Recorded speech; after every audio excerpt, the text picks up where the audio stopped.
জামাত ইসলামী তো পরিবর্তন হচ্ছে।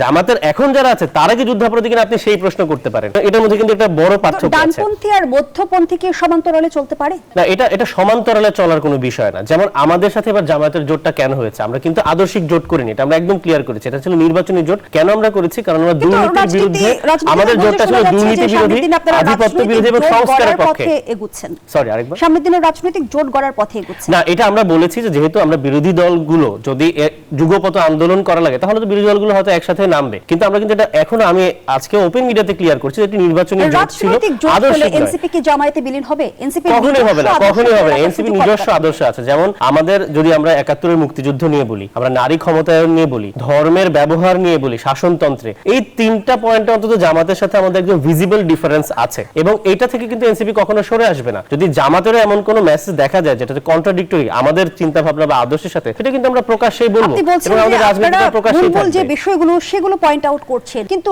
সেই বিষয়ে জামায়াত ইসলামের মাঝামাঝি অবস্থানে আসার কোনো সুযোগ আছে কি? জামায়াত ইসলামী তো পরিবর্তন হচ্ছে। প্রথম কথা হচ্ছে যে ৭১ এর পুরো বিষয়টা এটা কিন্তু আমাদের জেনারেশন ডিল করারই কথা না। এটা বিএনপি এতদিনে কেন ডিল করে? বিএনপি ব্যর্থ হয়েছে এবং তারা তো জামায়াতের সাথে জোট করেছিল। আওয়ামী লীগ ৭১ এর পর ক্ষমতা আসলো, তখন কেন এই জিনিসটা ডিল করেন এবং যুদ্ধাপরাধের বিচারটাকে রাজনৈতিক ইস্যু বানিয়ে এতদিন কেন টানতে হলো? জামাতের এখন যারা আছে তারা কি যুদ্ধাপরাধী কিনা আপনি সেই প্রশ্ন করতে পারেন। এবং আমাদের সাথে যে জোটটা হচ্ছে আমরা কিন্তু বারবার পরিষ্কার করেছি যে ৭১ এবং ২৪কে আমরা কোনোভাবেই আলাদা করি না। সুতরাং এটা নিয়ে যদি জামাত কখনো কন্ট্রাডিক্টরি কোনো স্টেটমেন্ট দেয় তার বিরুদ্ধে আমাদের অবস্থান থাকে।